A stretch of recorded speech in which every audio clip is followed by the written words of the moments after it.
శతహోమ నిత్యాగ్ని తపములు చేసిన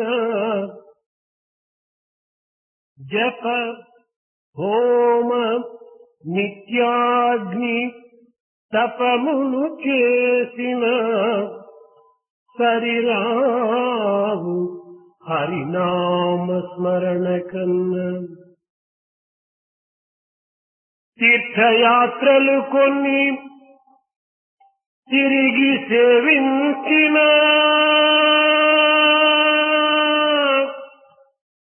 సరిరావు హరినామ స్మరణ కన్నా ఉపవాస వ్రతములు విడువక చేసిన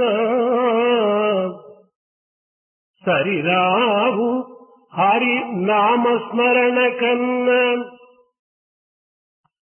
అశ్వమేధంబులు అమితంబుగా జయ సరిరావు హరినామ స్మరణ కన్నా అడవి లోపల ఆకులు అలుము తినుచు సంచరించిన ఫలమేమి సాధువయ్యి ఎంచి చూడగా ఇవి అన్నీ ఎంచి చూడగా ఇవి అన్నీ ఏమి ఫలము స్మరణ లేకుండా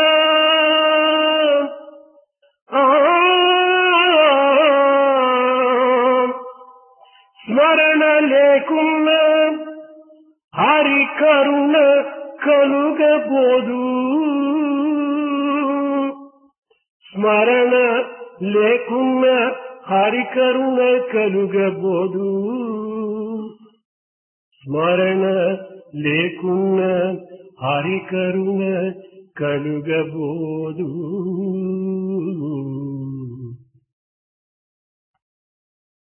One may undertake japa, repetition of the name, and performing homa and sacrifices, penance, and such other sacred things. But it is not going to be equal to the remembering and chanting the name of Hari. One may undertake pilgrimages and continuously undertake worshipping of various gods in pilgrim centers. But that is not going to be equal to the chanting of the name of Hari.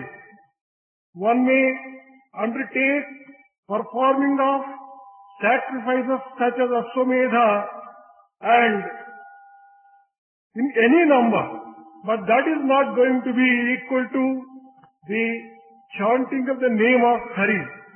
One may go to the forest, eat leaves and live on them only and perform rigorous spiritual exercises, but that is not going to be equal to chanting name of Hari.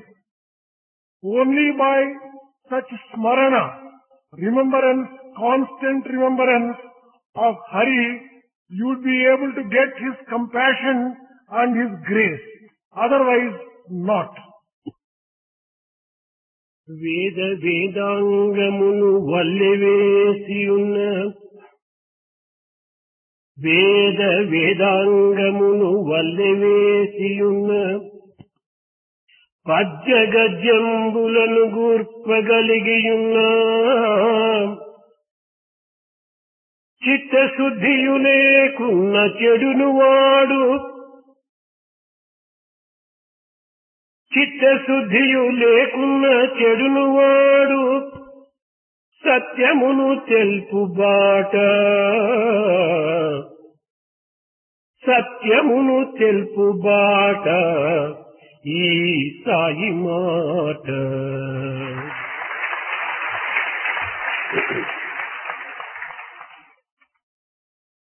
One might have mastered and turned the pages of Vedas and Vedangas. One might be capable of writing poetry and himself be a great poet. But if he does not have the purity of the heart, he comes to only destruction and ruin. This is the word of Sai which explains the path of truth. ప్రేమ స్వరూపులారా, Embodiments of divine love.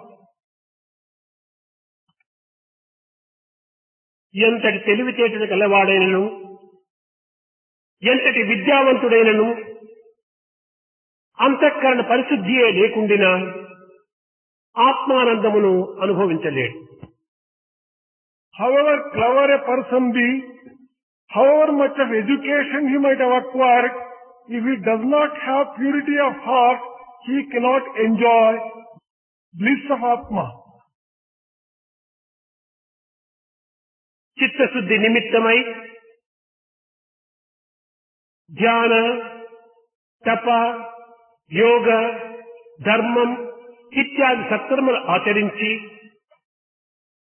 For the sake of obtaining purity of heart, people may undertake meditation, tapas, yoga and performing charities. ఫలాపేక్షరహితమైనటువంటి దాన ధర్మాలను కలిపి Performing సామాజికమైనటువంటి యొక్క కర్తవ్య కర్మలను నిర్వర్తించటమే చిత్తశుద్ధికి ప్రధానమైనటువంటి మార్గము. But the proper path to acquire purity of heart is performing action and not expecting the fruits thereof, and for the service of the humanity alone. ఆనందం అన్నది కేవలం మనం కొత్తగా సంపాదించుకునేటువంటిది కాదు. Bliss is not something which you are going to acquire anew or afresh. ఆనందము మానవుని యొక్క స్వరూపము. The very nature and form of a human being is bliss itself. తన స్వస్వరూపాన్ని తాను సందర్శించడమే మానవుని యొక్క ప్రధాన కర్తవ్యము. It is the primary duty of man to realize his real nature. తెల్లవారి మొదలు రాత్రి పరుండున్నంత వరకును, పుట్టిన మొదలు గిట్టున్నంత వరకును ఈ ఆనంద నిమిత్తమై మానవుడు అనేక విధములుగా తాపత్రయపడుతూ, అరులు చాచుతూ అనేక విధములుగా దీనిని పొందుటకు ప్రయత్నిస్తున్నాడు. From the dawn of the day to the dusk, from his very birth to the death, man has been making frantic efforts to acquire this bliss. అయితే ఇంద్రియ సంబంధమైనటువంటి యొక్క ఆనందమును అనుభవించు, ఇది ఏ నిత్యానందము సత్యానందమనే భావించి కేవలము ప్రతిబింబానంద నిమిత్తమై తాను ప్రాకులాడుతున్నాడు.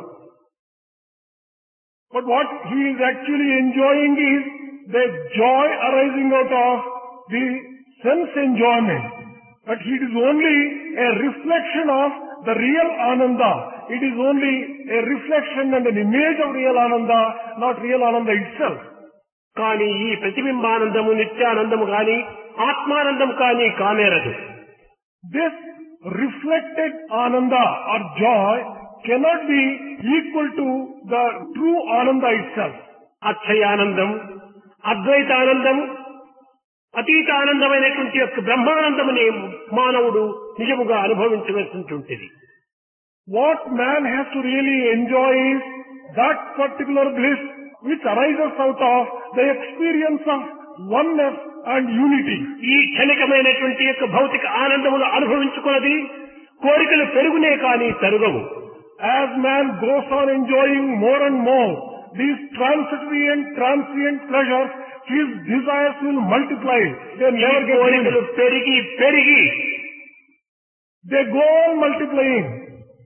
తనతో బంధమును కల్పించుకొని అది కేవలం ఒక ఊరిగా మారుతుండాలి మానవునికి. They become such growth of desires, create a type of bondage, and they are going to kill him. ఇలాంటి భౌతిక ఆనందముల నిమిత్తమే మానవుడు అనేక విధములైనటువంటి యొక్క త్యాగమునకు పూనుకొంటున్నాడు. For the sake of this physical and sensual enjoyment, man is prepared to make a number of sacrifices. మానవుడనగా కేవలము మనసుకు ఆవరణ ఉన్నటువంటి ఆత్మ ఈ తత్వాన్ని తాను గుర్తించుకున్నప్పుడు మనసుకు యువతలనున్నటువంటి యొక్క దేహంలో మాత్రమే తాను ఏమాత్రం కూడా విశ్వసించడు. Once man recognizes that the real man stands for the enjoyment of transcendental bliss which comes beyond the senses, he would not aspire for the sense enjoyments which are below sense. మనసుకు ఈవల ఉన్నటువంటిదే శరీరము, మనసుకు ఆవరణ ఉన్నటువంటిదే ఆత్మ. Atma is transcending the mind. It comes beyond mind, whereas body comes within the purview of mind. ఆత్మతత్వము నిత్యమైనటువంటిది, అమృతమైనటువంటిది. The principle of Atma is a permanent experience. చావు పుట్టుకలేనట్టి శాశ్వతుండు, ఆది మధ్యాంతరహితుడనాదివాడు, తాను చావక పుట్టక చంపబడక అన్నిటను ఆత్మరూపుడై అమరుచుండు. That Atman doesn't have the birth or the death. It doesn't have the beginning, the middle and the end. It doesn't kill or it is not being killed. That is the one which lives permanently and which doesn't have birth or death. ఇట్టి నిత్య సత్యమైనటువంటి యొక్క అమృతత్వమాన ఆనందింపజేసేటువంటిదే ఆత్మతత్వము. The principle of Atma is one which can give you an experience of this bliss which is permanent and which is associated with the truth. ఇంకా దేహమా మలినపు కొంప. If you take the physical body is a basket of రోగముల మ్రగ్గెడు సేవక గంప. It is one which is full of diseases. జాత సంచలనము పొందు దుంప. This is something like a vegetable which undergoes a number of భవసాగర మీదగ లేని కంప. This is the one which cannot help you to swim the ocean of అమ్ముల బదులమ్ము మనమెప్పు దలంప. If only you were to reflect a little, you find this as ఇది ఈ మేలు. this is the physical body. ఇట్టి అనిత్యము, అశాస్త్రము, అసత్యమైనటువంటి యొక్క నీటి బుడగ వంటి యొక్క దేహమును మనం విశ్వసించి నిత్య సత్య నిర్మలమైనటువంటి యొక్క ఆత్మతత్వాన్ని మనం విస్మరిస్తున్నాము. But we are placing so much of confidence in this particular body which is temporary, which is not going to be permanent, which is something like a water bubble. But we are giving ఈ కారణం చేతనే మనం ఆనందించవలసినటువంటి యొక్క ఆనందమునకు, ఆత్మానందమునకు అతి దూరమైపోతున్నాము. As we are not caring for the principle of Atma, we are becoming distant to the joy and the bliss which is this మేఘములు కప్పినచ్చే సూర్యుని వలె,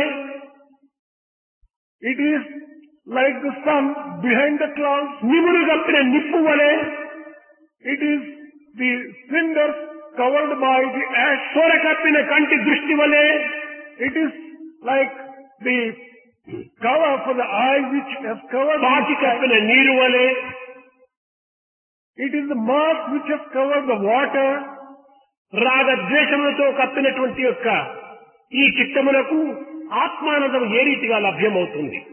For the heart which is covered by the attachment and the hatred, how can it experience the ananda or the bliss of Atma? మేఘములు కదిలిన తర్వాతనే సూర్యుని చూడవచ్చును. Only when the clouds move away, you will be able to get a vision of sun. నిమురు ఊపిన తక్షణమే మనం నిప్పును చూడవచ్చును. Only when the cover disappears, you will be able to the రాగద్వేషములను దూరము గావించినప్పుడే ఈ ఆత్మానందమును అనుభవించవచ్చును. You will be able to enjoy the Atmananda, the bliss of Atma, only when you are free from attachment and hatred. కనుకనే మానవత్వం అనేటువంటి యొక్క దివ్యత్వాన్ని గుర్తించి వర్తించడమే ప్రధానమైనటువంటి కర్తవ్యము. It is the primary duty of the man, therefore, to conduct himself in the knowledge of what is true Atma. మానవుడనగా కేవలము ఈ పాంచభౌతికమైనటువంటి దేహమును ధరించినటువంటి వాడు కాదు. Man does not necessarily mean the one who is made up of a body consisting of 5 elements. ఈ ఆత్మానందం అనేటువంటిది నిక్షేపము. He is the one who has to aspire for the bliss of Atma. లోకములో నిధి నిక్షేపమును అనేక విధములుగా భద్రము గావించి దానిని అనేక విధములుగా కాపాడుతూ ఉంటుంటారు. Man is taking a lot of care to protect the worldly wealth and the riches. దీనిని ఎన్ని విధములైనటువంటి కాపలాలో చేస్తుంటారు. They take all the protection to see that it is safe. అదే విధముగానే మానవుని యొక్క జీవితం యొక్క కర్తవ్యమైనటువంటి ఆనందమును అనే నిధిని నిక్షేపమును ఈ అహంకారం అనేటువంటి సర్పము కాపాడుతూ ఉంటుండాలి. The wealth of Atma, which is so precious, is being taken care of by the snake of Ahankara, the ego sense. ఏనాడు ఈ అహంకారం అనేటువంటి సర్పమును నిర్మూలము గావించమో ఆనాడే మనకి ఈ ఆనందం అనేటువంటి లభ్యమవుతుంది. Only when you kill this snake of ego, then only you will be able to get the wealth of Atmic bliss. అహంకారం ఉండినంత వరకు కూడాను మనం ఆత్మానందములకు అతి దూరంగానే ఉంటున్నాం. As long as you have ego, you will be distant to the real bliss of Atma. కనుక మానవుడు రాగద్వేషములకు దూరమై అహంకారం నిర్మూలన చేసి నిస్వార్థమైనటువంటి యొక్క కర్తవ్య కర్మలు ఆచరించడమే ప్రధానమైనటువంటి యొక్క లక్ష్యము. The main object of a human being, therefore, is to free himself from attachment and hatred and kill the ego and enjoy the bliss of Atma. నిజముగా మానవుడు ఆనంద స్వరూపుడు. Truly speaking, man is the very embodiment of తాను Atma. ఆశించినది ఆనందమే. He aspires only for bliss.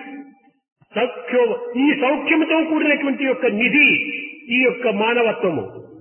Human being is basically the one who is full of సౌఖ్యానుభూతి అనగా ఆనంద సాగరము. Saukyambudhi, it means the ocean of bliss. తన లోపల వెలుపల చుట్టూ పైన క్రింద ఉన్నటువంటిదంతా ఆనందమే. Inside the man, outside and everywhere else, there is only bliss. ఆనందం నుండే మునిగి నోలలాడుతున్నటువంటి ఈ యొక్క మానవుడు ఆనంద నిమిత్తమై అరులు దాచుతున్నాడంటే ఇది కేవలం అజ్ఞానం కాదా? Although man is full of bliss outside, inside, if he is aspiring for bliss, does it not look ridiculous? ఆనందము తన యందే ఉంటున్నది. Bliss and joy is within తాను man. అనంత స్వరూపుడై ఆనందమయుడైన ఉండినప్పటికీ అల్పమైనటువంటి దేహమునే తానని భ్రమించటం చేతనే తాను ఈ ఆనందమును కోల్పోతున్నాడు. Although he is the very embodiment of bliss infinite, as he is continuously thinking of the human body, he is losing the enjoyment of the bliss. జీవితం యొక్క గమ్యము దైవమును చేరటమే కాని చావటం కాదు. The goal of life is to reach God and not to die. కనుక సముద్రమునకు అంశము నది. River is only an aspect of ocean. ఈ నది సముద్రంతో చేరినప్పుడే దీనికి ఆనందము. Only when the river joins the ocean, it gets real joy. నదికి అంశమే చేప. Fish is an aspect of the river. ఈ జలమును వదలి ఒక్క క్షణమైనా కూడా నువ్వు జీవించలేదు ఈ చేప. Fish cannot live without being in water or in the river even for a moment. తల్లికి అంశము బిడ్డ. Child is an aspect of mother. తల్లిని వదిలి జీవించగలదా ఈ బిడ్డ? Can the child live without mother for a moment? చెట్టుకు కొమ్మనే అంశము. The branches are the aspects of tree. చెట్టును విడిచి కొమ్మ బ్రతకలేదు. A branch cannot live without being attached to a tree.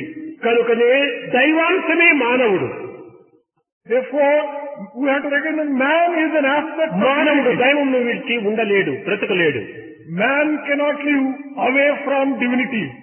కనుకనే దైవమును చేరే నిమిత్తమై ఈ మానవత్వం ప్రాప్తించినటువంటి సత్యాన్ని మనం గుర్తించడం అత్యవసరము. Therefore, we have to recognize essentially that we are all the aspects of divinity aspiring to reach divinity itself. మమైవాంశో జీవలోకే జీవభూత సనాతనః. నా అంశమే సర్వులు ఎందుకును ఉండనటువంటిది అనేటువంటిది సత్యాన్ని భగవద్గీత బోధిస్తూ వచ్చింది. Bhagavad Gita has declared and taught that it is the aspect of divinity which is found in every living being. అహమాత్మా గుడాకేశ. నేను సర్వజీవుల ఎందుకును ఆత్మస్వరూపుడై ఉన్నాడు అని బోధించాడు. Krishna has also taught that I am living as the Atma Swarupa in every human being. పశువు వలె బానిస జీవించడానికి కాదు మానవుడు జన్మించినటువంటిది. Man is not born to be a slave of the nature. ప్రకృతి ప్రభువై తాను జీవించాలి. He has to live as the master of nature. నరుడు నారాయణత్వాన్ని అనుభవించాలి. Man has to enjoy the bliss of Narayanatva. కనుకనే ప్రతి మానవుడు కూడాను శివోహం శివోహం శివోహం అచ్యుతానందోహం ఆనందోహం అనేటువంటి ఒక తత్వాన్ని మనం అనుభవించాలి. Therefore every man has to be taught that he is Shiva himself. He is Sachidananda himself. కనుక మనము మన సత్యాన్ని మనం గుర్తించి కాలసర్పము కాటకు వేయక మునిపే, Therefore we have to recognize our own truth, and before we are bitten by, జీవితమాగా మునిగిపోక మునిపే, before we are bitten by the snake of time, and before the life comes to an end, ఆత్మానందాన్ని మనం అనుభవించుటకు ప్రయత్నించాలి. we have to make efforts to enjoy the Atmananda, the bliss of మోక్షము Atma. మోక్షము మోక్షం అనేటువంటిది ప్రత్యేకమైనటువంటి ఒక స్థానము కాదు. When we speak of moksha or liberation, there is nothing like a place where you get that. తన స్వరూపము తాను గుర్తించుకోవటమే మోక్షము. Recognizing one's real nature itself is liberation. తన స్వరూపాన్ని తాను సందర్శించడమే మోక్షము. Getting a vision of your real nature itself is తనను moksha. తాను గుర్తించుకోవటమే మోక్షము. Recognizing oneself for himself is moksha. ఇలాంటి సత్యానికి మనం అతి దూరమై అసత్యానికి సమీపుడమై అశాంతికి అనుభవించడానికి ప్రయత్నిస్తున్నాము. When we are distant for this basic truth and this real truth, we naturally suffer lack of peace. సర్వత్రా ఉండేటువంటిది ఆనందమే. Bliss exists everywhere. మనం నివసించినది ఆనందమే. We also aspire to, మన జీవితమే ఆనందము. we live in Ananda and our life కానీ is మమకార Ananda. అభిమానముల చేత మనం కప్పబడి ఈ ఆవరణం చేతనే మనం అశాంతిని అనుభవిస్తున్నాము. On account of the ignorance and the ego sense, we are put to this kind of ఏనాడు lack. ఆవరించినటువంటి ఈ ఆవరణాన్ని మనం తొలగించుకుందామో ఆనాడే సత్యస్వరూపాన్ని మనం గుర్తించడానికి వీలవుతుంది. Only when we remove ignorance which is covering us, we will be able to get a real view of Ananda and bliss. రాత్రి మనం గాఢ నిద్రను అనుభవించాము. The previous night we had a good ఈ sleep. గాఢ నిద్ర లోపల ఆనందాన్ని అనుభవించాము. In the sleep we had enjoyed and tasted ఈ bliss. ఆనందం ఎక్కడి నుంచి వచ్చింది? From where did this happiness నిద్రలో ఏ come? వస్తువును మనం అనుభవించలేదు. We have not enjoyed that in a different way. ఏ వస్తువును మనము అందుకోలేదు. We have not come in contact with any A object. వస్తువును మనం enjoyed. చూడలేదు. We have not seen any object. కానీ ఈ ఆనందం ఎక్కడి నుంచి వచ్చింది? Then where did we get this joy? ఇది బయట నుంచి వచ్చినట్లు ప్రవేశించినటువంటిది కాదు. Joy has not come from external. తన ఎందున్నటువంటి ఆ ఆనందమనే అన్ని విధమైన ఆవరణాన్ని త్యజించడం చేత ఆనందాన్ని అనుభవిస్తూ వచ్చాడు. The joy which is innate in us, only we would have enjoyed in the sleep. That is how we would have enjoyed joy in sleep. ఉన్నది రెండు తత్వములు. There are only two things which are existing. ఒకటి దృక్కు, రెండవది దృశ్యము. One is the vision, the other is the object of vision. ఈ దృక్కు అనేటువంటిది సాక్షిభూతమైనటువంటి యొక్క ఆత్మతత్వము. The vision is standing for a witness of Atma. దృశ్యము రూపనామములతో కూడినటువంటి ఈ ప్రకృతి యొక్క తత్వము. The object of vision is associated with nature on account of name and form. There is no change in the vision. దృశ్యము జడము. The object is inert. ఈ జడ చైతన్యములు రెండింటినీ వేరు భావించటమే, వేరు గావించటమే మానవుని యొక్క ప్రధాన కర్తవ్యము. The primary duty is to discriminate and identify the consciousness and the inertness. ఈ రెండింటినీ విభజించేటువంటి యొక్క దీని అందే మానవుని యొక్క తెలివితేటలను అభివృద్ధి పరచుకోవాలి. Man has to develop all intelligence in discriminating between these two. ఈ విభాగ యోగాన్ని అనుభవించినటువంటి వాడే సరి అయిన సాధకుడు. Real sadhaka is one who has practiced this kind of ఈ రెండింటినీ discrimination. చేర్చడం చేతనే మానవుడు దుఃఖములకు గురి అయిపోతున్నాడు. On account of mixing up of these two, man is put to grief. కానీ ఈ సత్యాన్ని గుర్తించుకోలేక మానవుడు అనేక విధమైనటువంటి ఈ అశాంతికి గురి అయిపోతున్నాడు. As man has not recognized this basic truth, he is put to a lot of strife and sorrow and grief. కనుక దృక్కు దృశ్యముని యొక్క భేదములను గుర్తించి దీనిని వేరు గావించడమే ప్రధానమైనటువంటి యొక్క పని. The most important work therefore is to recognize the difference between the subject and the object and ఎంతకాలం ఈ లౌకికమైనటువంటి భోగభాగ్యములు అనుభవించినప్పటికీ ఇందులో శాశ్వతమైన సత్యమైన నిత్యమైనటువంటి యొక్క ఆనందాన్ని మనం అనుభవించలేము. for whatever length of time you may go on enjoying the objects of senses, there is no end to it, there is no real joy in it. ఇవి అనుభవించుకోలది కూడాను ఇవి మరింత మనల్ని బంధంలో చేర్చుతున్నవే కాని అశాంతిని అందించుతున్నవే కాని శాంతి సుఖములకు ఏమాత్రం కూడా నువ్వు నోచుకోలేము. As you go on enjoying more and more these sense pleasures, you will be aspiring for more and more. There will be no real joy at all. అనుభవించుకున్నది ఈ ఇంద్రియములు కూడా నువ్వు మరింత బలహీనమవుతున్నవి కానీ ఇవి బలతత్వాన్ని పొందటం లేదు. As you go on enjoying more and more sense enjoyment, senses become weakened. They can never be ఒక strengthened. చిన్న ఉదాహరణము, One small example for this. ఈ జాలరి ఒక దీనికి కొలనకు పోయి గాలం వేస్తుంటాడు. A fisherman goes to a river and spreads his net. ఆ గాలమునకు కొస లోపల ఒక ములికిగా పెట్టి దీనికి కొన్ని రకమైనటువంటి యొక్క మార్గమును ఒక రూపాన్ని ధరిస్తుంటాడు. In the net at the end, he will have kept certain things as bite. దానికి ఒక మాంసపు ముక్కను అతికించి జలములో దాన్ని పడవేస్తాడు. A piece of mutton would have been stuck to or put to that nail and కానీ it has given us a చేప, bait. విజ్ఞానము లేని చేప ఈనాడు గొప్ప ఆహారం నాకు లభించినదని ఎంతో ఆశతో వచ్చి ఆ మాంసంను మింగుతుంది. Fish which does not have that much of intelligence, tempted by the bait, it goes to ఈ the మాంసము ముక్క ఎంత ఆనందాన్ని అందించిందో మరు క్షణము లోపలే ఇది తన అంత దుఃఖాన్ని కూడా అనుభవిస్తుంది. that piece of mutton which might have given a temporary joy to the fish would have been responsible ఆ for మాంసపు ముక్కను తినడం చేత ఆ గానం తాను అంచుకొని ప్రాణమును వీడుతుంది. on account of that temptation and yielding to the temptation, fish comes to grief and dies. అదే విధంగానే క్షణభంగురమైన ఈ యొక్క ఇంద్రియ సుఖమునకు మనం లోబడి దీన్ని ఎంతో ఆశగా అనుభవించి తదుపరి ఎంతో దుఃఖాన్ని కూడా మనం అనుభవిస్తున్నాము. In the same way, tempted by the sense pleasures, we yield to them and we therefore in the later life ఇందులో suffer శాశ్వతమైన number of ఆనందమని కానీ శాశ్వతమైనటువంటి యొక్క సుఖమని కానీ ఏనాడు కూడా లేదు. అనిత్యం అసుఖం లోకం. in the sense pleasures and in the world, there is nothing which is permanent joy at all. It is all temporary and it is not కనుకనే permanent బుద్ధుడు joy. కూడాను సర్వం దుఃఖం దుఃఖం సర్వం క్షణికం క్షణికం అన్నాడు.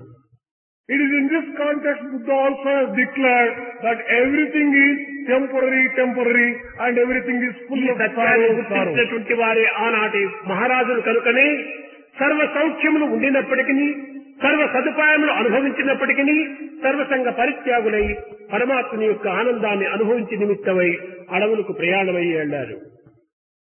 The king who could enjoy by mere commanding anything, all the pleasures of life, as he realized this particular truth, he gave up all these comforts, went to the forest seeking the life of a ధ్యానమే satisfied. నిజమైన యోగమని కూడా వాళ్ళు విశ్వసిస్తూ వచ్చారు. They also felt that it is the meditation which is going to give them లేక సర్వము కూడా experience. భగవత్ యొక్క స్వరూపమైనటువంటి యొక్క తత్వాన్ని మనం అనుభవించినప్పుడు ఇట్టి ఆత్మానందాన్ని మనం అనుభవించవచ్చు. There is another way, and the other way is to see that the entire nature is full of divinity only. Then also we can get real bliss. మానవుడు మూడు రకములైనటువంటి యొక్క తత్వాన్ని మనం అనుభవించాలి. Man has to enjoy three types of principles. ఇందులో మూడు రకమైనటువంటి ఆకాశములు ఉంటున్నవి. There are three types of akasha or sky. మొదటిది భూతాకాశము, The first one is bhutakasha. రెండవది చిత్తాకాశము, The second one is chittakasha. మూడవది చిదాకాశము. The third one is chidakasha. ఈ యొక్క భూతాకాశం అనగా మనకు కంటికి కనిపించేటువంటి ఈ భూమండలం అంతా కూడాను అడవులు, చెట్లు, కొండలు, సముద్రము, నదులు ఇవన్నీ కూడా భూతాకాశంలో చేరినవి. Bhutakasha includes all those things which can be seen by the eye, like the trees, the rivers, the mountains, and all the nature that you can just see with the help of the eye. ఈ భూమండలం యొక్క నిడివి మైళ్ళు ఉంటుంటాది. The diameter of this earth is 8,000 miles. ఇది అంతయు కాక దీనికంటే ఒక సూర్యమండలం అనేటువంటిది పెద్దదిగా ఉంటుండాలి. There is a sun which is bigger than earth. అది 8 లక్షలు నిలువుగా ఉంటుంటాది. It is 8 lakh miles. దీనికంటే అది చాలా పెద్దది. That is many times bigger than earth. దీనికంటే ఇంకా గొప్పవనేటువంటిది నక్షత్రాలంతా ఉంటున్నాయి. There are stars which are much bigger than sun. ఈ నక్షత్రాలు అమితమైనటువంటి దూరంగా ఉంటున్నాయి. These stars are thousands of miles away, lakhs of miles away, crores of miles away. ఈ యొక్క నక్షత్రముల యొక్క నిడివి ఇట్టిది అట్టిదని ఇంతది అంతది అని చెప్పడానికి వీలు కాదు. The diameter of these stars is so much that it is impossible to describe even. కనుకనే ఇట్టి నక్షత్రముల యొక్క కాంతి ఒక్క క్షణమునకు అనగా ఒక కనురెప్ప పాటుకు 180-160 వేల మైళ్ళు దూరం పోతుంటారు. Light from these stars travels at a speed of 1,86,000 miles per second. ఈ ఇంత ప్రయాణం చేసేటువంటి ఈ వెలుతురు ఇంకా కొన్ని నక్షత్రముల వెలుతురు ఈనాటికి కూడా నువ్వు భూమికి చేరలేకుండా ఉంటుండాలి. Traveling at such a tremendous speed of 1,86,000 miles, it has not been able to reach Earth. At such a distance there are stars. ఈ విధంగా తాను ప్రయాణం చేస్తూ ఇదంతా కూడా చేరితే ఈ నక్షత్రములు, సూర్యుడు, చంద్రుడు, భూమి అన్ని చేరినటువంటిదే ఒక భూతాకాశం. Bhutakasha includes all these thousands and millions of stars, sun, earth and everything else. ఇంత భూతాకాశం అనేటువంటిది చిత్తాకాశంలో ఇమిడి ఉంటుండాలి. Such a big Bhutakasha is only a part of Chittakasha. ఈ చిత్తాకాశం అనగా ఏమిటి? మనం సందర్శించినటువంటి యొక్క దృశ్యములు అన్నీ కూడాను మన చిత్రములో అణుమాత్రంగా నిలిచిపోతుంటున్నాయి. The meaning of Chittakasha is that all those things which we can see become a small part and parcel ఈ of భూతాకాశం our అంతా heart. కూడాను ఈ చిత్తాకాశంలో చిన్న రూపకంగా నిలిచిపోతుండాలి. The entire Bhutakasha will remain only as a small particle in అదే మానసిక Chittakasha. తత్వము. That is the principle of mind. ఈ మనస్తత్వంలో కూడాను చిదాకాశం అనేటువంటిది చాలా మరింత దీనిగా నిలిచిపోతుంటుండాలి. Even this Chittakasha, or the principle of mind, is only a small part ఈ of చిదాకాశమే Chittakasha. ఆత్మస్వరూపము. This Chittakasha is another name for ఈ Atma. ఆత్మయందే భూతాకాశము, చిత్తాకాశము ఇమిడి ఉంటుండాలి.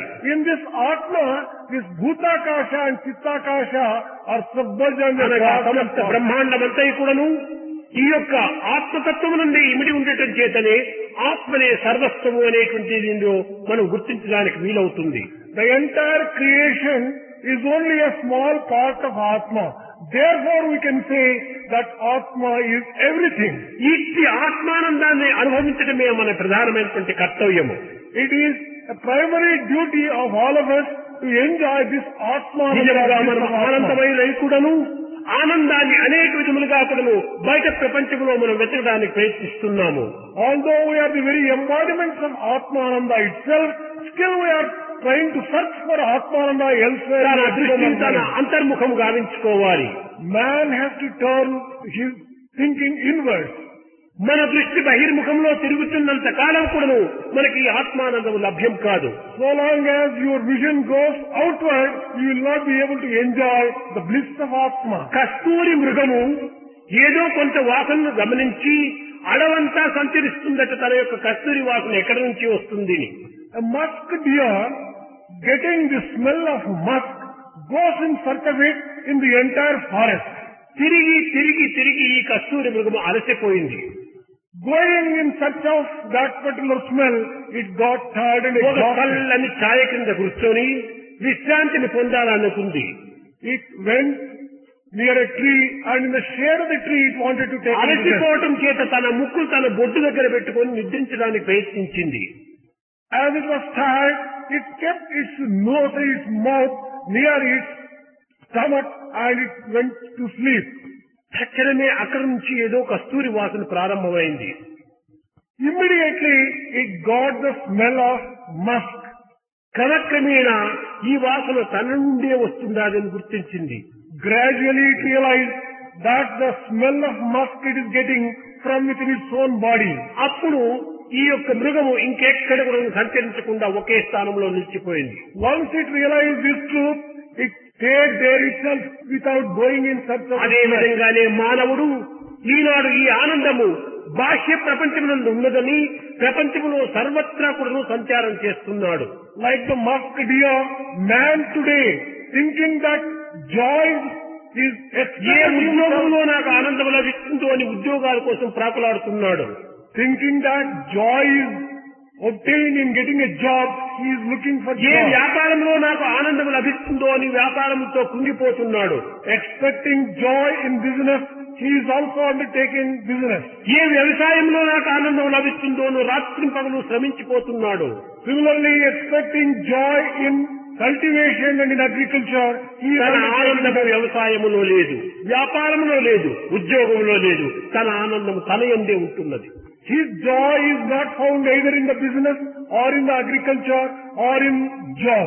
It is కనుక మానవుడు తన దృష్టిని బహిర్ముఖం గావించుకున్నంత కాలం కూడాను ఆనందానికి దూరంగానే ఉంటాడు. So long as man allows his vision to go external, he will be distant from the real joy. ఏనాడు తన దృష్టిని తన అంతర్ముఖం గావించుకున్నో ఆనాడే సత్యానందమును అనుభవిస్తాడు. Only when he turns his vision inward, he will be able to enjoy the bliss of అదే truth. అమరానందము, అదే ఆత్మానందము, అదే అమృతానందము. That is Atmananda and Amrutananda. ఇట్టి ఆనంద నిమిత్తమై మానవుడు చేయవలసినటువంటి ప్రయత్నములకు ఏమాత్రం కూడా సమీపించటం లేదు. But man is not making efforts to get at this real Ananda or Ananda. లోక సంబంధమైన ఆనందములు క్షణికములని తెలుసును. The worldly joy is only temporary. This he is కానీ aware. తెలిసి కూడా తాను గుర్తించుకోవడానికి ప్రయత్నించటం లేదు. Knowing fully well this fact, still he is not. తన తెలివితేటలన్నీ కూడా బహిర్ముఖం గావించుకుంటున్నాడే కానీ అంతర్ముఖంగా అభివృద్ధి గావించుకోవటం లేదు. He is developing all his faculties of intelligence to go into the external world. కావలసిన పరిశోధనలు జరుపుతున్నాడు. He is undertaking a lot of research. వైజ్ఞానికుడు తన శాస్త్రం లోపల బహిర్ముఖమైనటువంటి పరిశోధనలు తెలిపి బహిర్ముఖమైన సత్యాన్ని గుర్తించుకుంటున్నాడు. Scientist is making research into the matters relating to the external world. కానీ ఈ పరిశోధనల వల్ల అంతర్ముఖమైన ఆనందము తనకు అర్థం కాదు. But by such kind of researches, he would not be able to get a taste of the inner joy and bliss.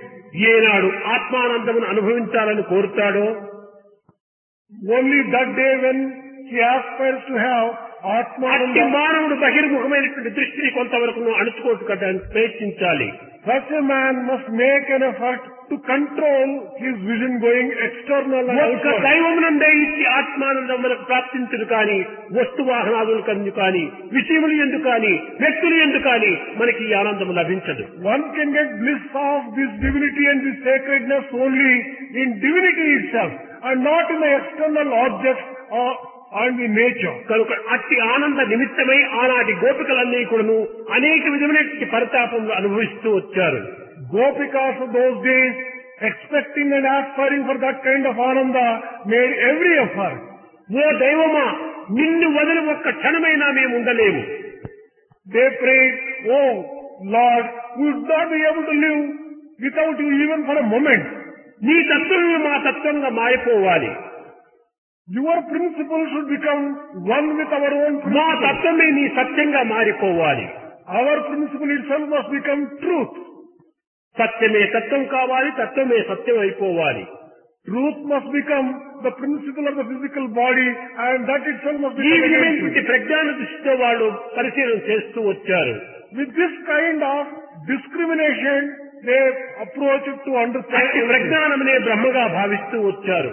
They considered that kind of prajnana as Brahma itself. కనుకనే ప్రజ్ఞానం బ్రహ్మ అని మహావాక్యములో ఉన్నటువంటి యొక్క సత్యాన్ని ఈ విధంగా వారు గుర్తిస్తూ వచ్చారు. Those people recognize what is contained in the Mahavakya, Prajnana ఒక్క Brahma. in క్షణమైనా their life. కొను దైవాన్ని వదిలి ఉండేటువంటి వారు కాదు.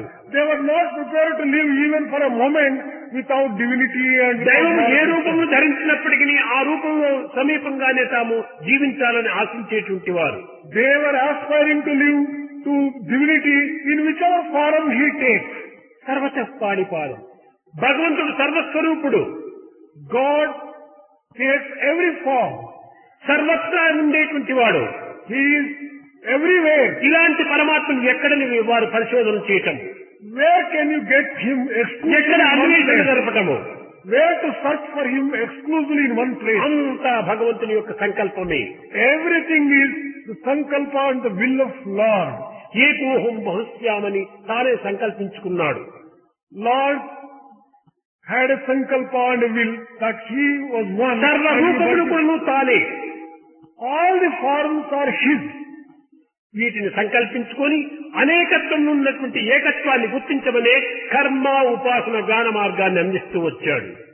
They have prescribed karma, upasana and gnana, action, worship and wisdom. ఈ మార్గముల ద్వారా అనంత స్వరూపుడైనటువంటి పరమాత్ముడు ఏకస్వరూపుడైనటువంటి సత్యాన్ని గుర్తించుకోవాలి. By following these three paths, one should be able to recognize the fact that God is the underlying ప్రభుకు divinity. అనేక నామ్. There is only one, but with different names. అంతేకాని అనంతత్వాన్ని ఏకత్వంగా మనం భావించాలి, అనేకత్వాన్ని ఏకత్వంగా విశ్వసించాలి. We have to recognize and feel and enjoy the diversity with the underlying Eenadu unity. ఏకత్వాన్ని అనేకత్వంగా కూడా మనం భావిస్తున్నాము. But on the other hand, today we are thinking in terms of diverse ways the underlying real ఇది unity. కాదు మనం చేయవలసినటువంటిది. This is not what we are to do. మానవునికి క్షణము కూడా సందేహంతోనే మునిగిపోతున్నాడు. Man is suffering every moment from various types of మానవుడంతా doubt. కూడా భేదములతో బాధలతో నిండి ఉంటున్నాడు. Man is full of pain and ఎక్కడ చూసినా భేదము. wherever he sees కుల భేదము, మత భేదము, లింగ భేదము, వయస్సు భేదము, ఆశ్రమ భేదములు, అన్ని భేదములే. differences based upon the caste, the community, the religion, the sex and everything else. యుద్ధ భయము, అధిక భయము, ఇంకా ఆస్తి భయము, సర్వము భయమే. And another thing is fear. Fear of the war. Fear of disease. అనావృష్టితో భయము, అధిక వృష్టితో భయము, యుద్ధములతో భయము, కరువు కాటకాలతో భయము. ఈ భయము భేదములు ఈ రెండే మానవుని బంధిస్తుంటున్నాయి. The fear and the sense of difference. These are binding man. Different types of fear and different types of ఈ బాధలు భేదములు పోవాలనుకుంటున్నప్పుడు క్రమక్రమేణ త్యాగం మనం అవలంబించాలి. If you want to be free from the fear and the difference, you must develop sacrifice. త్యాగం చేతనే భయము భేదములు నిర్మూలమవుతాయి. By a sense of sacrifice, you can free yourself from fear, త్యాగం అనగా ఏమిటి? difference. What do you understand by కేవలం sacrifice? ఇల్లు వాకిలు వదలటము, కుటుంబాలు వదిలిపెట్టడము, అరణ్యానికి పోవటము ఇది కాదు త్యాగము. Sacrifice doesn't stand for giving up the family and going to the forest. ఇది కేవలము మానవత్వం ఉన్నటువంటి యొక్క భేదభావాలను మనం దూరం చేయాలి. The only sacrifice referred to here is sacrificing the bad qualities in man. భావమందు దుష్ట భావము వీడుటే త్యాగమగును, అదే యోగమగును. ఆస్తి ఆలి వీడి అడవికేగుట కాదు. Giving up the bad thoughts and bad feelings in man. That is real sacrifice. Not giving up the family and ఇలాంటి going to the దుష్ట forest. భావాన్ని మనం వదలటమే నిజమైన త్యాగం. Giving up the wicked and the bad ideas in the man, that is real tyaga. సర్వకర్మ భగవత్ ప్రీత్యార్థం అనేటువంటి యొక్క సత్యంలో మనము ప్రవేశించాలి. We have to enter into an area and the belief and the faith and everything is performed for the sake and Eenadu honor of మానవ God. జాతి లౌకికంగా భౌతికంగా ఎంతయో అభివృద్ధిగాంచినది. అని నైతికంగా చూస్తే క్షుద్ర విమర్శలు, సంకుచితమైన భావములు మితిమీరిపోతున్నాయి.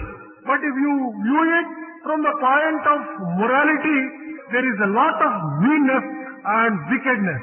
ఏది చూచినా, ఏది చేసినా, ఏది చెప్పినా, ఏది అనుభవించినా స్వార్థం స్వార్థం స్వార్థం. స్వార్థం యొక్క చేతిలో కీలు బొమ్మై జీవిస్తున్నాడు మానవుడు. Whatever he sees, whatever he tells, whatever he thinks, everything is emanating from selfishness, selfishness. ఈ and స్వార్థము selfishness. సప్రయోజనమైనటువంటి యొక్క సంఖ్యలను ఏనాడు మనం త్యజించుతామో ఆనాడు మనకు ఆనందం ప్రాప్తి. Only when we give up the bondage of the selfishness and the self-interest, then only we will be able to just experience divinity. కనుకనే ఈ స్వార్థమనేటువంటి దానిని మనం పరార్థంగా మనం మార్చుకోవాలి. We have to transform this selfishness into parartha and experience సర్వము భగవంతుని యొక్క divinity. కర్మగా మనం విశ్వసించాలి. We must believe everything is an act of God and for God. ఆనందమునందే మనం జీవిస్తున్నామనేటువంటి భావాన్ని మనం అభివృద్ధి గావించుకోవాలి. We have to develop this feeling that we are living only by the bliss of divinity. దుఃఖములకు రూపం ఏమిటి? Sorrow, we say sorrow. What is the form of sorrow? మన యొక్క భ్రాంతుల యొక్క వికల్పమే. It is the manifestation of all the illusions which cause దుఃఖములకు sorrow. రూపం లేదు. There is no form for sorrow. తన వాంఛించినటువంటిది లభించకుండా పోవటమే దుఃఖానికి కారణము. If one doesn't get what one aspires for, it leads him to sorrow. ఈ వాంఛలకు reason ఏమిటి? దీనికి కారణం ఏమిటి? What is the reason for these desires? ఈ వాంఛలంతా కూడా జగత్స్వరూపమైనటువంటి యొక్క భ్రాంతులే. All these desires are the illusions of the world. భ్రాంతులను అతీతమైనటువంటి యొక్క స్థితిలో మనం ప్రవేశించాలి. If we can enter into a transcendental stage of way, భ్రాంతులు గుణము చేతనే లభించినటువంటివి. if we are free from illusion, then we will be free from గుణాతీతుడు illusion. భగవంతుడు. God transcends all the attributes and అట్టి gunas. స్థాయిని మనం చెందినప్పుడే ఈ భ్రమలంతా కూడా బ్రహ్మమయంగా మారిపోతాయి. Only when we reach the stage when we transcend all these gunas, we will be free from illusions.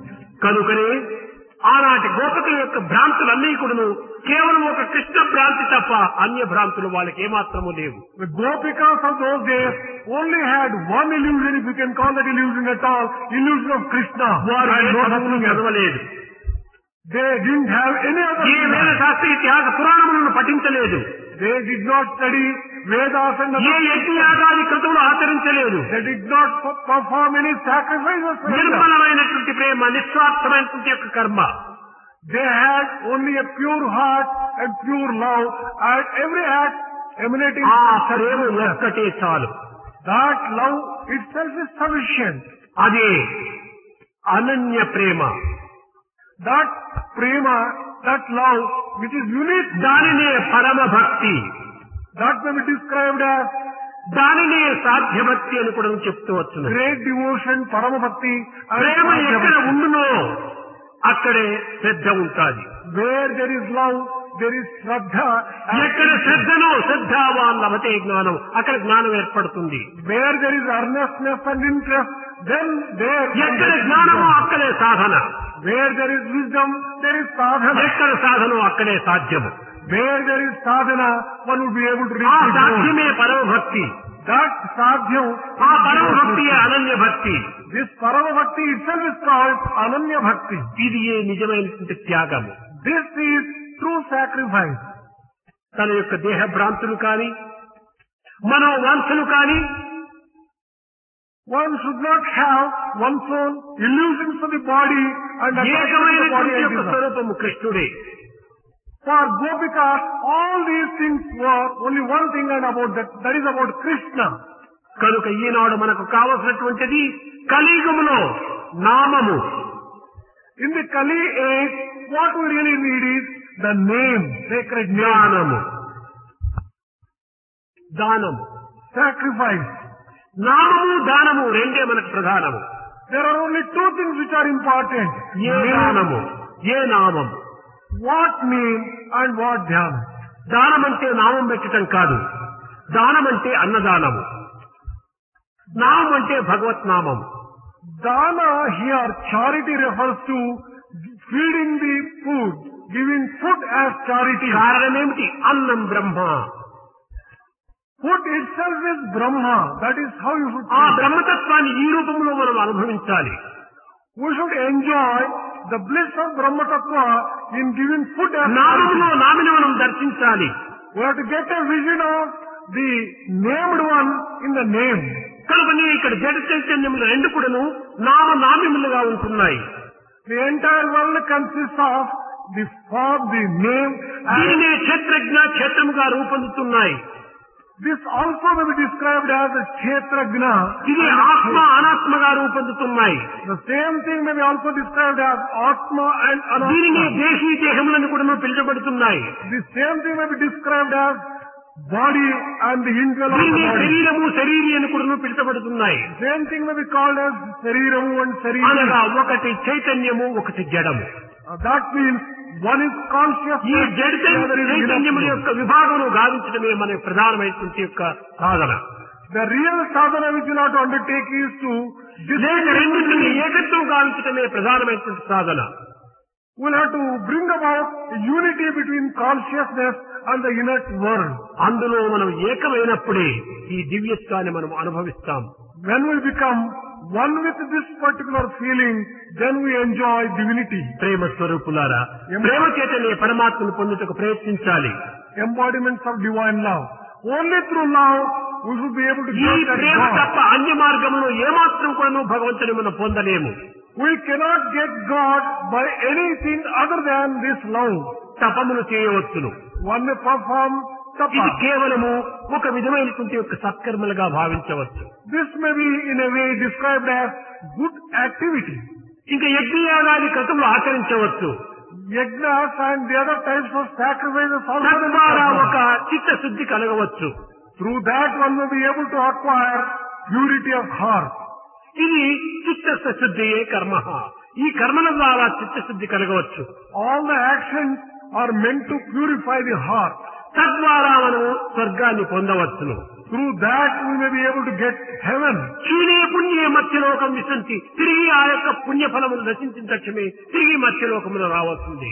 Once you enjoy the merits of all good actions, you'll have to again come down ఈ to earth గుణము from కేవలం heaven. తాత్కాలికమైనటువంటి సుఖాన్ని కోరే మనం ఆచరిస్తున్నాము. All the actions are performed for only temporary joy. ప్రేమ ఒక్కటి మాత్రమే direct గా భగవంతుని చెందడానికి వీలవుతుంది. It is only love which can link you up and take you directly to God. సర్వులను మనం ప్రేమగా మనం చూడాలి. We have to look upon everyone with సర్వులు love. ఎందుకు ఉండినటువంటి యొక్క ప్రేమ స్వరూపాన్ని మనం దర్శించాలి. We have to get at the vision of the love which is Prema existing in లేని everyone. మానవుడు జగత్తులో కానరాడు. There is no human being who is ప్రేమకు existing ఎన్ని without రూపంలో love. ఎన్ని నామంలో పెట్టవచ్చును. You may give any number of names, కానీ and Prema for love, ఒక్కటే. but love is one alone. కనుకనే ఇట్టి ప్రేమను పొందడానికి మూడు మాత్రము ఆటంకములు చేస్తున్నాయి. There are three things which are coming in the way of enjoying this kind of love. అవే మన పరమ శత్రువులు. These are our three great ఆ enemies. శత్రువులు ఎవరు? What are those three enemies? కామ, క్రోధ, లోభ. Those three are Kama, Krodha and Lobha. ఈ కామ, క్రోధ, లోభములు మూడు కూడాను పరమ శత్రువులుగా రూపొంది సాధకుని అన్ని విధముల కూడాను తను బంధిస్తున్నాయి. Desire, anger and miserliness, these are binding man to all the types ఈ of మూడింటి యొక్క problems. సంహార నిమిత్తమే రామాయణము, భారతము, భాగవతము ఈ మూడు కూడా తయారైనాయి. The three scriptures, Ramayana, Bharata and Bhagavata come into existence. Ramayanam లోపల రావణుడు కామంగా రూపొందుతూ వచ్చాడు. In Ramayana, Rama tackled this, the embodiment of desire. తద్వారా క్రమక్రమేణా ముదిరిపోవటం చేతనే తనకు తాను తన యొక్క వంశంను కూడా నాశనము గావించుకున్నాడు.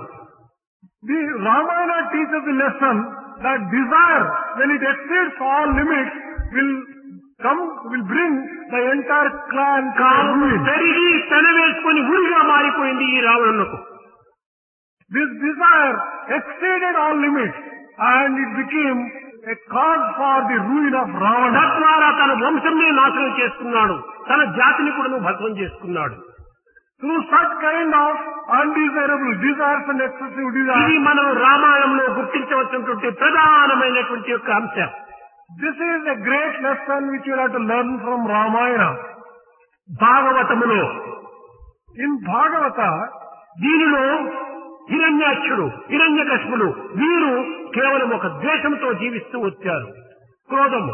Hiranyaksha and Hiranyakashipu, they lived full of hatred. హిరణ్యకశిపుడు కేవలం హరిద్వేషి. Hiranyakashipu hated Hari. ఈ క్రోధము మండిపోయేటువంటిది. This hatred burnt him. కానీ హిరణ్యకశిపుడు ఎలాంటి వాడు? ఈనాటి యొక్క వైజ్ఞానికుల లోపల మితిమీరినటువంటి శక్తి కలిగినటువంటి వాడు. If you compare Hiranyakashipu To the scientists of today, he is far superior to the scientists of today. సర్వత్రా పరిశోధనలు గావించాడు. He had conducted research in all areas. పంచభూతములను అస్తమునందు వశం చేసుకున్నాడు. He had complete control over the 5 elements. భగవంతుడు ఎక్కడ అని సముద్రాలంతా గాలించాడు. In search of God, he went to find God in all the oceans. చేపవలే జలములో సంచరించాడు. పక్షి వలె ఆకాశంలో ఎగురుతూ వెళ్ళాడు. Like fish, he went into the oceans and searched for God. ఎన్ని శక్తులు సంపాదించి ప్రయోజనం ఏమిటి? What is the use of doing all ఇవన్నీ these ఇప్పుడు kinds of భౌతిక శక్తులే. These are all the enemies of devotion. దైవాన్ని మరచిన తరువాత ఎన్ని ఉండి ఏం ప్రయోజనము? If one forgets God, whatever else one may have, what is the use? Hero becomes zero if he forget God అన్నారు. He declared that hero becomes zero if you forget God. దైవాన్ని మరచినటువంటి శక్తులు ఎన్ని సంపాదించి ప్రయోజనం ఏమిటి? Whatever powers you acquire, which make you forget God, what is the దైవాన్ని use of మరచడం power? చేతనే క్రోధం మితిమీరిపోయింది. The hatred and anger exceeded all. ఈ కోపము కలిగినటువంటి వానికి అన్ని కూడా నష్టములే కష్టములే. For a person who is full of anger, he comes to వారికి నిందలే నిష్ఠూరములే. సమాజంలో మంచి పేరును ఏమాత్రం పొందలేడు. He cannot get a good name in the society at all. కన్న కొడుకు గాని కట్టుకున్న భార్యకు కానీ తాను విరోధిగానే మారుతాడు. He becomes an enemy even for his wife and child. కోపము కలిగిన వారికి ఏ పని ఫలింపకుండు. Nothing can become fruitful for a person who ఎల్లు is గలుగును. angry. పాపపు పనులను చేసి చీపొమ్మని పెంచుకున్నట చేకూరుచుమి. He commits all sorts of sins and everyone will be disgusted with him. తనకనివి భంగపుచ్చును. He would lose all his wealth. తనకిని గల గౌరవము దగ్ధము చేయును. All the good name and reputation he తన has. వారలకే చేయును. He becomes an enemy even జనుల for కోపము వలన సర్వము చెడుగును. on account of anger, everything will be కనుకనే human being. హిరణ్యకశిపుడు కట్టగడప తన కన్న కుమారుడైనటువంటి యొక్క ప్రేమ కూడా లేకుండా కుమారుని కూడా నానా అవస్థలు పెట్టాడు. This is illustrated even with case of Hiranyakashipu, who became an enemy of his own son and gave all sorts of trouble to his own dear son. కనుకనే భాగవతము లోపల ఈ క్రోధమునకు హిరణ్యకశిపుడు చాలా ప్రతీతి. In Bhagavata, Hiranyakashipu stands as an illustration for excessive ఇంకా anger. భారతము ఈ భారతములో మహాలోచి దుర్యోధనుడు. Then next is Mahabharata. There Duryodhana stands for miserliness. హక్కులు కలిగినటువంటి వారికి బాధ్యత ఉండినటువంటి వారికి ఏమాత్రం కూడా అవకాశం అందించలేదు. People who had right to property were not given that particular right at all by him. పాండవులు ధర్మమూర్తులైనప్పటికీ Pandavas were the embodiments of సూది Dharma. మనం మోపేటువంటి యొక్క స్థలం కూడా ఇవ్వనని అంత లోభిగా మారిపోయాడు. Duryodhana became such a great miser. He was not prepared to give even a small particle of land. తనది కానినటువంటి దానిని తాను అనుభవించాలని ప్రయత్నించాడు. He wanted to enjoy the pleasures of things which really do not belong to him. తనది కానినటువంటి దాన్ని తాను అనుభవించాలని ఆశించి దాన్ని ప్రయత్నించేటువంటి వాడు ఎవరనగా దొంగ అన్నారు. Who is that person who wants to enjoy things which do not belong to him? He is a thief. దొంగను శాస్త్రము కానీ ప్రభుత్వం కానీ నిషేధించింది. Be it scriptures or the government, they condemn a thief. కారణం ఏమిటి? తనది కానటువంటి దానిని తాను ఆశిస్తున్నాడు. What is the reason for that kind of తనది treatment? కానటువంటి దానిని పొందాలని భ్రమిస్తున్నాడు. A thief wants to enjoy things which do not belong కనుకనే to him. దుర్యోధనుడు అన్ని విధములు కూడా పరాభవం నొందాడు. On account of this, he was put to all types of shame. ఏ కించిత్ మాత్రం కూడా ఇతరులకు ఇచ్చిపుచ్చుకునేటువంటి యొక్క విచార భావం కోల్పోయినాడు. He lost all the capacity to give anything to people who are entitled for it. కనుకనే లోభివారిని లోకము లోపల అనేక విధములుగా అడగడానికి ప్రయత్నిస్తే ఏమి దాంతో ప్రయోజనం ఉండదు. Therefore, in the world, if you ask for anything from a miser, you are not going to get anything at all. ఇలాంటి యొక్క లోభితత్వమును అనుభవించడం చేతనే దుర్యోధనుడు తన జీవితాన్ని తన యొక్క వంశాన్ని కూడా నాశనం గావించుకున్నాడు. As Duryodhana was such a great miser, he became responsible for కనుక రామాయణము లోపల కామము, భాగవతము లోపల క్రోధము, భారతము లోపల లోభము, ఈ మూడింటి ద్వారానే ఈ యొక్క పురాణములంతా కూడాను మానవునికి చక్కగా ప్రబోధిస్తూ వచ్చాయి. In Ramayana, the desire, and in Bhagavata, anger, and in Bharata, it is the miserliness. These are the things which the bad effects of all these things are. ఈనాటి కలియుగం లోపల మూడు కూడాను కూడినటువంటి మానవుడిగా తయారవుతున్నాడు. The man of Kali has in him all these three together. రామాయణంలోని కామము వీళ్ళందు ఇమిడి ఉంటున్నది. In the man of today, there is that desire of Ramayana in him. భాగవతంలోనేటువంటి క్రోధం కూడా తన నిండి ఉంటుండాలి. Anger found in Bhagavata also is found in the భారతంలోని లోహత్వం కూడా నిండి ఉంటుండాలి.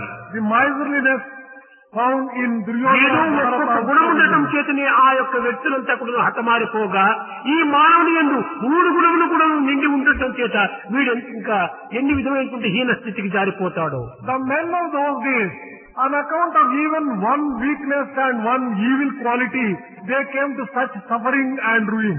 And the man of Kali, ఈ సర్వ దుర్గుణములు కూడాను ఒక సర్వేశ్వర నామంతోనే మనం పరిహారం గావించుకోవచ్చును. by the name of the Lord, you can be freed from all the weaknesses and problems. కనుక ఈనాడు శివరాత్రి శివరాత్రి శివరాత్రి అనగా ఏంటి? మంగళకరమైనటువంటి రాత్రి. Today is Sivaratri. What does Sivaratri mean? రాత్రి అనగా చీకటితో కూడినటువంటిది. It is an auspicious night. కానీ ఈనాడు శివరాత్రి మంగళకరమైనటువంటి యొక్క దీంతో కూడినటువంటిది. As night is always associated with lack of auspiciousness. అనగా చంద్రమా మనసో జాత చర్చో సూర్యో అజాయత. మనసుకును చంద్రుడికి సన్నిహిత సంబంధ బాంధవ్యం ఉంటుండాలి. There is a close relationship between mind and moon. Eenadu Chaturdashi. Today is Chaturdasi. చంద్రునికి 16 కళలు. There are 16 మానవుని aspects యొక్క for moon. మనస్సుకును 16 కళలు. There are 16 aspects for man's mind. ఈనాడు 15 కళలను పూర్తి దాటి ఒక్క కళ యందు మాత్రమే ఉంటున్నాడు. కనుక అతి సమీపంలో ఉన్నాడు మనకు సన్నిధిని చేరడానికి. Man has conquered 15 aspects which are binding him, and there is only one aspect left to reach the goal. కనుక దైవత్వానికి అతి సమీపంలో ఉండినటువంటి యొక్క మానవత్వము ఈనాడు ఏ యొక్క చిత్తశుద్ధితో భగవంతుని నామస్మరణ చేస్తే అతి శీఘ్రంగా మనము ధన్యులమవుతాం. As he is close to divinity, if one can do Namasmarana today, one would be able to achieve the goal faster. కనుక ఈనాడు ఏ యొక్క అన్య చింతనకు మనం అవకాశం ఇవ్వకుండా దైవ చింతన ఎందే ఈ కాలమును సద్వినియోగంగా ఉంచుకోవటం అత్యవసరము. Therefore, today we will have to spend only with the thoughts on God. అమూల్యమైనటువంటి ఈ కాలాన్ని అరక్షణం కూడా మనం వృథా చేయరాదు. Time which is so precious should not be wasted even for a moment. కాలం చలుచలులకు కరిగిపోతున్నది ఐసుగడ్డ వలె. Time, like ice, it is becoming smaller. నోటుబడిన కుండ లోపల నీరు కారిపోయినట్టుగా మన ఆయుష్ ప్రమాణం కారిపోతుంటున్నది. Life is becoming smaller and smaller, like water going out of a pot which has a hole. ఇలాంటి పరిస్థితిలో మనము ఇంకా ఏదో ఎప్పుడో చూస్తామనేటువంటి యొక్క కాలాన్ని వ్యర్థం చేయడానికి మనం ప్రయత్నం చేయకూడదు. Under these circumstances, we cannot go on postponing things for future. ఇలాంటి సదవకాశాన్ని మనం అనుభవిస్తూ ఈ సదవకాశాన్ని నిరంతరం కూడా ఆనందంతో మనము ప్రయత్నపూర్వకంగా సాధించాలి. Such great good fortune that we have got now should be made use of for reaching the goal. भजन बिना सुख शांति नहीं, हरि भजन बिना सुख शांति नहीं,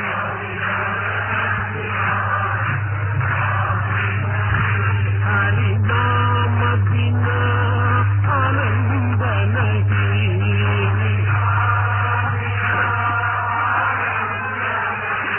हरि नाम बिना आनंद नहीं,